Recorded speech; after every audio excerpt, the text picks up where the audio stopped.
Merci Laurent. Je crois simplement cet échange montre à quel point le cercle Léon Blum peut nous être utile, non seulement pour lancer des initiatives, et il faudra qu'on fasse des propositions dans la suite de celles que vous avez déjà formulées, mais aussi comme lieu de débat et d'échange entre nous. Et tout à l'heure, je crois que c'est une remarque qui était faite que nous avons besoin de clarification. Je crois que c'est vrai, et je pense que si le cercle Léon Blum reste, parce qu'il y a ces liens que Kader évoquait tout à l'heure, de fraternité entre nous, un des lieux où l'on peut se dire les choses sans risque, ou plus exactement en osant prendre le risque peut-être de ne pas être assez prudent, de ne pas être compris. Mais pour aller au bout d'un certain nombre de débats, cela nous sera utile. Effectivement, l'affaire du Forum social européen. Je crois, Martine Billard a eu une réaction qui peut se comprendre, qu'il ne s'agit pas de faire le procès de telle ou telle formation politique dont on ne met pas en cause la sincérité des engagements et des valeurs. Mais nous, militants et responsables des formations politiques de gauche, je crois que si nous voulons apporter une réponse à ce que Tarnero a dit, nous devons être particulièrement clairs et intransigeants. Et il y a un certain nombre de choses qui ne sont pas normales parmi les événements que nous avons vécus ces derniers mois, et notamment l'invitation de Tariq Ramadan au Forum social européen. Le problème n'est pas que nous nous déloignions en disant « c'est pas moi ». C'est vrai que c'est aucune de nos formations politiques. Nous n'étions pas dans le collectif d'organisation de ce FSE qui avait été pris en main par quelques éléments de l'extrême gauche, même pas l'ensemble de l'extrême gauche, et se réglaient des comptes entre les uns et les autres en son sein. Mais nous n'avons pas été très nombreux à faire entendre publiquement notre voix pour dire à quel point nous n'acceptions pas le fait que le mouvement altermondialiste serve de machine à laver à un personnage aussi rétrograde, réactionnaire, et qui venait par ailleurs de publier un article sur des réseaux internet qui, pour soi-disant défendre la cause palestinienne ou dénoncer le sionisme, en fait était un prétexte à faire des listes d'intellectuels juifs français comme étant partie prenante d'un complot contre les Arabes, contre les musulmans, etc. Et là, on n'a pas été très nombreux, militants, altermondialistes, des formations politiques de la gauche, à nous faire entendre, à nous exprimer et à dire que nous condamnions le fait qu'il ait été invité dans ce forum social et que nous menerions le combat au sein de cette enceinte contre cette dérive. Une question a été posée également sur le Parlement européen et les socialistes au sein du Parlement européen par Pierre Heidenbaum.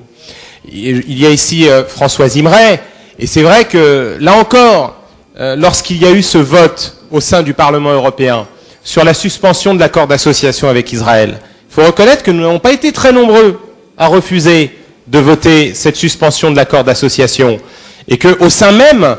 des socialistes européens et même de notre délégation, nous n'avons été que trop peu, et qu'il y a une clarification qui doit être menée. C'est une chose d'être farouchement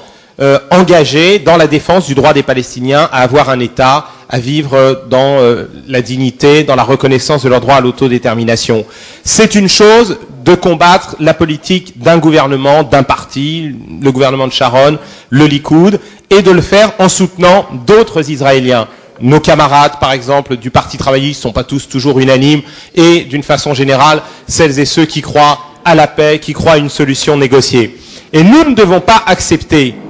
qu'au nom de cette défense des droits des Palestiniens ou de la condamnation de la politique du gouvernement Sharon, on prenne prétexte de cela pour se mettre subrepticement à introduire l'idée de sanctions contre Israël. Et moi je le dis, et j'ai essayé de l'expliquer, nous avons été quelques-uns quand même à le faire, y compris parce que c'est Israël, et que l'Europe a une responsabilité particulière à l'égard d'Israël. D'une façon générale, je ne suis jamais très enthousiaste quant à l'idée de sanctions économiques ou de quelque nature que ce soit, à part symbolique, à l'égard d'un pays. Je crois qu'il n'y a que dans le cas de l'Afrique du Sud qu'on a vu des organisations vraiment représentatives d'une population demander elles-mêmes des sanctions contre leur propre pays. Souvenez-vous qu'au moment du coup d'État de Jaruzelski, les Polonais de Solidarność nous disaient non, ne vous engagez pas dans une logique de sanctions contre la Pologne parce que ça va créer un sentiment d'unité nationale, ce ne sera pas compris par les citoyens, par la population, parce que c'est nous-mêmes qui en subirons les conséquences, etc. Mais dans le cas d'Israël, ça va au-delà de cela. C'est que l'Israël est quand même né de l'incapacité de l'Europe dans l'histoire à protéger les Juifs contre les pogroms et finalement contre la Shoah et l'Holocauste. Israël est un pays qui vit dans un environnement qui continue à le menacer. Israël est un pays dont l'écart entre les frontières est extrêmement petit et qui est toujours soumis à un risque de sécurité. Et ça, c'est une réalité. Et aujourd'hui, on ne peut pas se plaindre de ce que seuls les États-Unis soient écoutés par Israël, pas seulement par les dirigeants, mais par l'opinion publique, par les citoyens israéliens, que seuls les États-Unis aient du poids et puissent peser, et ne pas comprendre que c'est aussi lié au fait que seuls les États-Unis assurent leur part de garantie de sécurité de l'État d'Israël. Si on veut que l'Europe joue demain un rôle plus important au Proche-Orient, et je crois que c'est notre souhait à tous, qu'elle ait de l'influence et qu'elle soit écoutée, il faut qu'elle soit non pas moins présente, mais plus présente. Et parce qu'elle a une responsabilité historique, qu'elle accepte aussi l'idée que c'est parce qu'elle sera partie prenante des efforts de sécurité pour Israël qu'elle sera crédible si elle dit qu'il faut aussi faire des concessions pour les Palestiniens.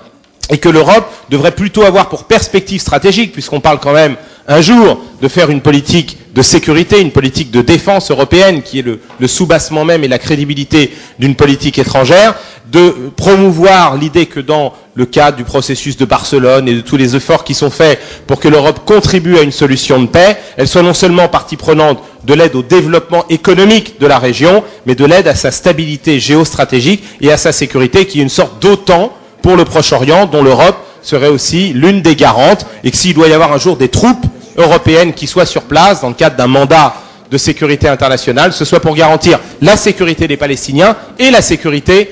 des Israéliens. Enfin bon, tout ça pour dire que je crois que sur ces questions, au sein du groupe socialiste européen,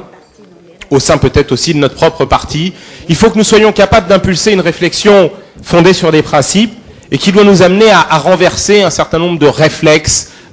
qui sont en train de s'installer et qui relèvent non seulement d'un confort démagogique, mais aussi parfois de certains glissements et de certains dérapages, et qui se masquent derrière la condamnation, encore une fois, de la politique d'un gouvernement et d'un parti, Sharon et le Likoud, pour laisser ressurgir et remonter à la surface des sentiments beaucoup plus douteux et qui mettent en cause finalement nos devoirs de solidarité à l'égard d'Israël. Et je crois que c'est pourtant le seul moyen que nous ayons d'être vraiment à la hauteur du rôle que nous pouvons jouer aussi pour défendre les droits des Palestiniens.